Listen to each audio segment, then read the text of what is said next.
Hello and welcome back to the Girl Fit Method podcast. I'm super excited to bring you today's podcast episode. We're going to talk all about the menstrual cycle and what you should be doing in each phase of your menstrual cycle when it does come to nutrition and exercise. This is a topic I've had requested so much to talk about on the podcast, and for good reason. There is a lot of information out there around how to optimize your exercise and your nutrition around your cycle. And then I also think there's a lot of hype up around it when I think for the majority of us, it actually doesn't make too much of a difference. But let's backtrack first. First of all, I want to say thank you to everyone that is supporting the new Instagram page. I am so excited to grow this Pod Squad community, and I'm really hoping to be able to provide you with just more behind the scenes, a little bit more of a get to know me kind of style with that Instagram account. And I will be doing lots of freebies and lots of giveaways as well. I have just finished as we're speaking. It is Tuesday. This is going to come out on the following Monday. I'm going to be providing a free masterclass on how to get your cycle back and recovering from hypothalamic amenorrhea to everyone that is supporting the Instagram podcast page. So what I'm going to do is pop the link to that Instagram page in my show notes. Make sure you follow. If you didn't get a chance to get the link for that masterclass, just send me a DM and I'll get that through to you. My DMs on that account, I do need to apologize, the support has been so overwhelming and I'm so incredibly thankful. I'm just trying really hard to keep up with it. So thanks for your patience. If I haven't gotten back to you, I apologize and I hope to get back to you very, very soon. All right. And as usual, before we jump into this podcast episode, please, if you do enjoy the podcast, make sure you leave a rating and a review, screenshot it, send it to a friend, share it. That's the best way that we can get this podcast out. And you have no idea how much that support really, truly does mean to me. Plus, you'll also go into the winning to win a Gymshark voucher. So take a screenshot of that rating and review that you left and make sure to send a DM to me and I will pop you into the into the draw to win that $100 Gymshark voucher. How exciting. Okay, let's talk about menstrual cycles and what you should be doing in regards to exercise and nutrition. Now, when it does come to your menstrual cycle, there are different phases. So what I want to do is really break it down into the different phases and then talk about diet and nutrition and exercise within those phases to kind of sort of just simplify things. So the normal menstrual cycle usually ranges from anywhere between 21 to 35 days. That's a normal quote unquote menstrual cycle. So during this time, your hormones go through an absolute roller coaster ride, affecting all different parts of your body, your mindset, your hormones, etc. And you will know this because you know what it's like having a cycle, and pretty much 2 weeks out of every month, you may PMS, which means you might be more irritable, you might have low energy levels, or potentially, you've got lots of cravings and things like that. Now, let's break it down into the first phase. So let's talk about menstruation. So this is when you are actually bleeding and you are on your period. So this starts at day 1 of your cycle. And this is when you're on your period. And during this phase, your estrogen levels and your progesterone levels are really low, right? So during this phase, what you can expect is usually for a lot of girls, they will feel quite fatigued, quite lethargic. You might have cramps because of your period. You also may crave certain foods. What's really important to understand when it does come to nutrition is because we do have a monthly period, that can make us susceptible to iron deficiencies. So, I guess we can talk about this phase, making sure that you're getting enough iron in, but really it's important to be consistent with the amount of iron that you're consuming so that you don't get to a point where you're iron deficient. Being iron deficient is terrible. If you've ever experienced it, it is the worst. You will have literally no energy. You will have so much brain fog. I remember when I was pregnant, I had to get iron infusions, which took me from feeling like a complete zombie to feeling like I was actually a human. So if you do struggle with your energy levels, always make sure you get your bloods taken just to make sure your iron is in check. So making sure you're including foods that are high in iron, spinach, red meats, and being consistent with that throughout the month. Obviously, throughout this period, to be honest with you, there's no real changes in nutrition that you need to make. All I would say is that if you do find that you do get quite hungry, try to be consistent with making sure you're hitting your protein throughout the day or being consistent with your protein intake. There is no magic food that helps cramps. I would suggest making sure that you are taking a magnesium supplement, but once again, you should be taking that magnesium supplement throughout the month, right? To ensure that you're not deficient in that either. That can help with cramps, but really it's if you need to rest. And well, actually, let's talk about exercise throughout this period. So a lot of us, pardon the pun, throughout this period, when you're on your period. Okay. A lot of us don't have a lot of energy to exercise when we are on our period, or we just don't feel like it. We're usually really bloated. We might be in pain. And so the most important thing is to always listen to your body. Always listen to your body. And if you're not feeling great, just really chill things out. Like allow yourself a week off if you need to. Maybe it's only 3 days. The first 3 days of your cycle is really heavy. Make sure you just go for walks, get some vitamin D, get outside, maybe do some yoga. But don't feel like you need to absolutely smash yourself. The majority of us don't feel at our best.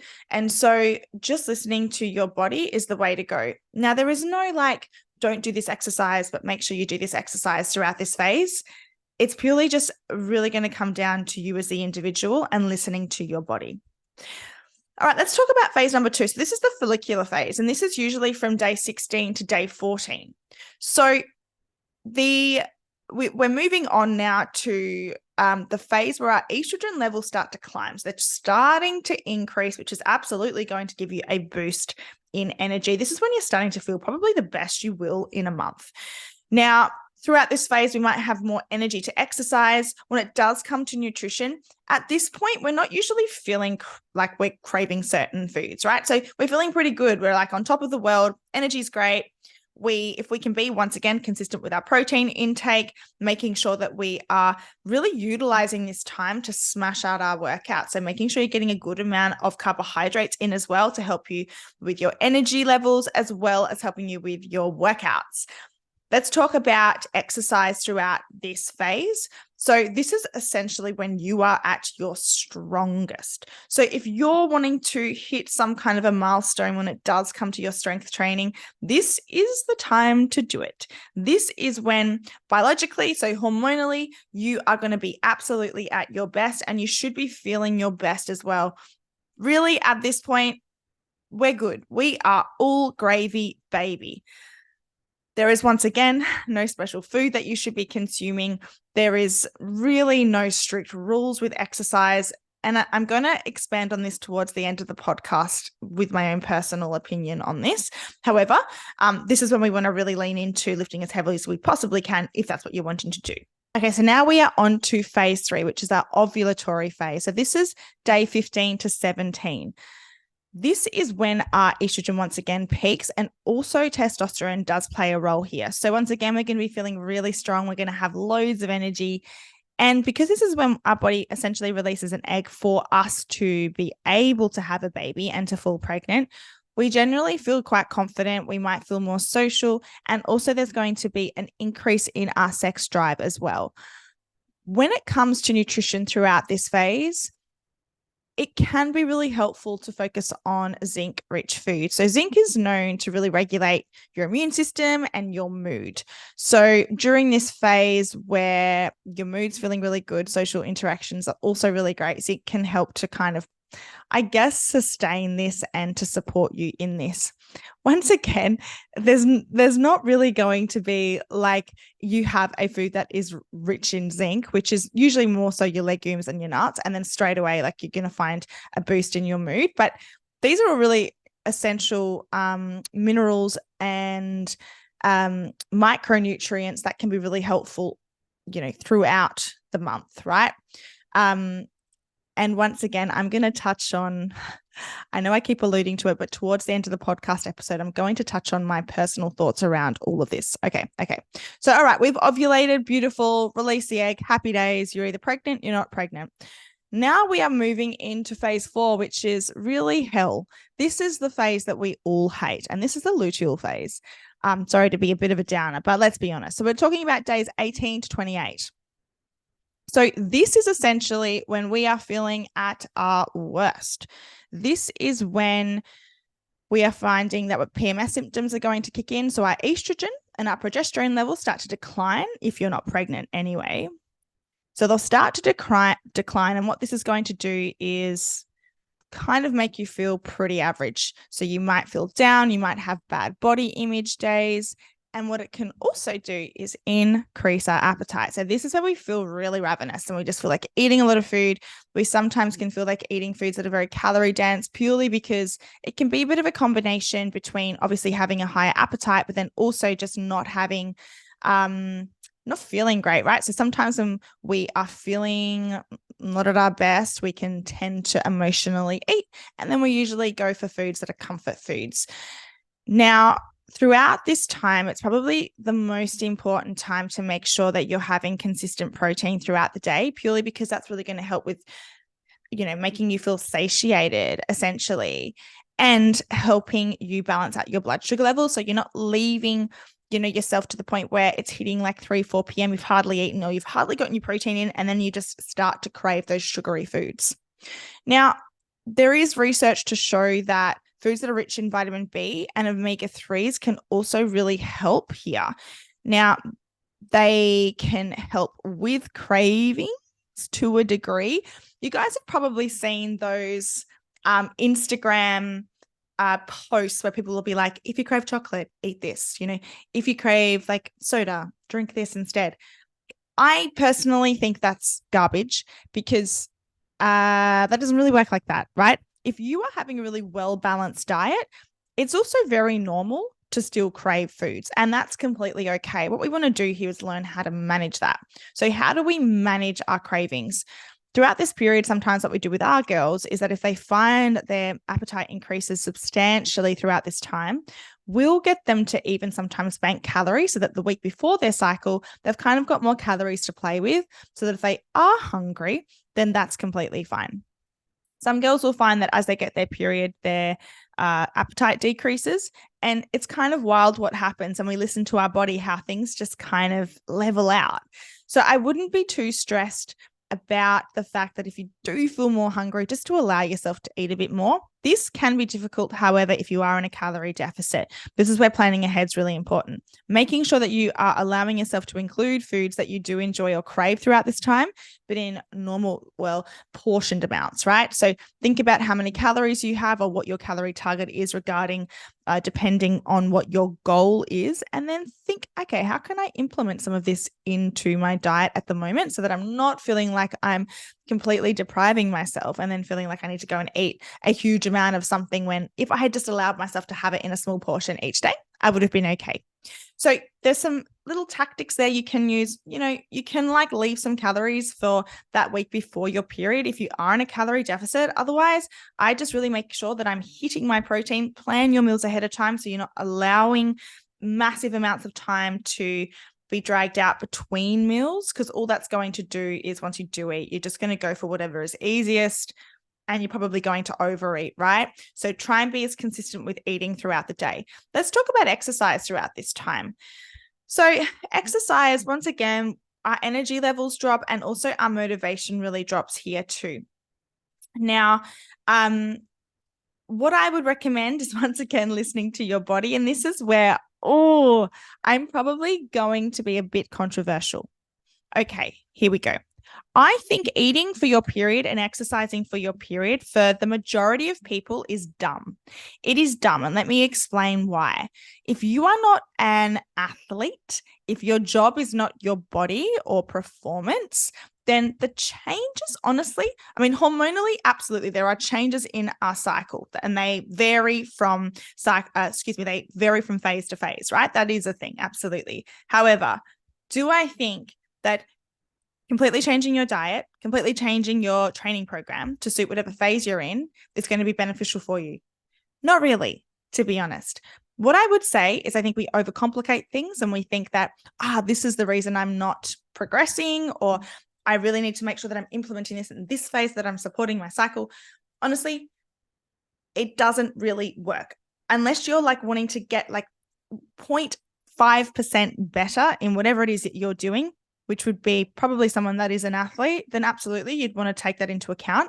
But for the majority of people, consistency and listening to your body is the most important thing. And throughout this time, even with nutrition, the same rules apply. There is not going to be any wild change that happens to you if you start to eat, I don't know, more spinach in the second phase of your cycle, or in the luteal phase, you make sure you have more pine nuts. Okay. If you are having a nice, well-balanced diet with the right amount of macronutrients, the right amount of micronutrients, you're going to be fine. All I would say is that the majority of women struggle with cravings, usually around right before their cycle and during their cycle. And you just need to be able to manage that. That's probably the main thing. If you're having a really wide range of foods, you're not low in iron, you're not restricting severely all of the time, then you're all good, right? So it would just come down to making sure you're planning ahead of time. Everyone is obviously very different. For some of us, we feel pretty good on our period. It doesn't really affect us that much. Go for it. For other people, during their cycle, they're just absolutely exhausted. Don't push yourself. Listen to your body. Scale things back. I will absolutely do that. Before my period, I feel very fatigued and I feel really weak. I know that I'm not at my best. And so I don't actually try to hit the numbers when it comes to lifting weights that I did even a week before. I listen to my body. Maybe I'll be consistent with what I did hit before, but there are plenty of times where I think, oh my goodness, how did I lift that last week? I feel so weak today. And I'm like, okay, rightio. I'm in my luteal phase. I'm just going to take it easy. I'm just going to tick the boxes. I'm going to get here, get it done, and not put that pressure on myself to push myself all of the time. Listening to your body is really, very important. The most important thing is that we actually really zoom out, look at the big picture. As long as we are making progress in the long term, and that doesn't happen just in 1 month, it happens over a longer period of time, then we're on the right track. But I think focusing on really changing your diet and changing your exercise to support your menstrual cycle for the majority of you is a complete waste of time. Maybe that's not what you want to hear, but that is my personal opinion. Once again, have a balanced diet, make sure you move your body, listen to your body, and just be as consistent as you possibly can. Now, I have actually gone into depth more about your cycle and exercise and nutrition in an earlier podcast episode that I did do with Mary. What I might do is tag her and link that podcast episode in the show notes for you to have a listen to, because we do go into more depth there. If you do suffer from any kind of hormonal conditions like thyroid conditions or PCOS or endometriosis, actually, then you might need to look at really amending things when it does come in particular to your workouts, purely because that time leading up to your period can be much more painful and can make you much more unwell than the average. But once again, we're talking about people that actually have a medical condition, right? So for the majority of you that are healthy, really, there's nothing for you to worry about. Just be consistent with your nutrition, with your training throughout the month, do your best, and you'll start to see some really incredible results. All right, guys, that is it from me. Until next time, big love, Coach Tash.